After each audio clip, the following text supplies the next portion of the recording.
நாங்கள் என்ன சொல்கிறோம்னா, படிக்க தரமான சரியான சமமான கல்வி கொடுக்குறோம் என் பிள்ளைகளுக்கு, படிப்புக்கேற்ற வேலை கொடுக்குறோம், வேலைக்கேற்ற சம்பளம் கொடுக்குறோம், அதை கொண்டு வாழ்கிற பெருமை மிக்க வாழ்வை கொடுக்குறோம், பார்க்க நல்ல மருத்துவம் கொடுக்குறோம், சரியா சமமாக தரமாக கொடுக்குறோம், பயணிக்க நல்ல பாதை கொடுக்குறோம், சரியான போக்குவரத்து கொடுக்குறோம், தடையில்லாத மின்சாரத்தை நாங்களே உற்பத்தி மாற்று மின்பெருக்கத்துக்கு அதெல்லாம் நான் திட்டம் சொல்லுவேன் எப்படி செய்ய போறேன்னு கொடுக்குறோம்.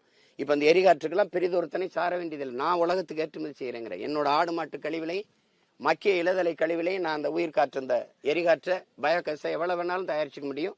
உங்களுக்கு தெரியும், உலக நாடுகள் பல நாடுகள் செய்து நான் செய்கிறேன்ற நீங்கள் சிரிக்கிறீங்க. உங்களுக்கு புரியலைன்னா அது ஒன்றும் பண்ண முடியாது. அப்போ அந்த மாதிரி ஒவ்வொன்றிலையும் நான் மாற்ற கொடுக்குறேன், நான் தர்றேங்கிறேன். தூய குடிநீரை என் மக்களுக்கு விலை கொடுத்து வாங்காமல் நல்ல குடிநீரை நானே கொடுத்துட்றேன்றேன். நல்ல காற்று கிடைக்க செய்கிறேன். நஞ்சில்லாத உணவை உங்களுக்கு நானே விளைய வச்சு தரேன். இதெல்லாம் தான் நான் இலவசமாக தர முடியும். நீங்கள் அதை விட்டுட்டு வேட்டி சேலை ஒரு அடிப்படை தேவையை கூட நிறைவேற்றிக் கொள்ள முடியாத ஏழ்மை வறுமை நிலை.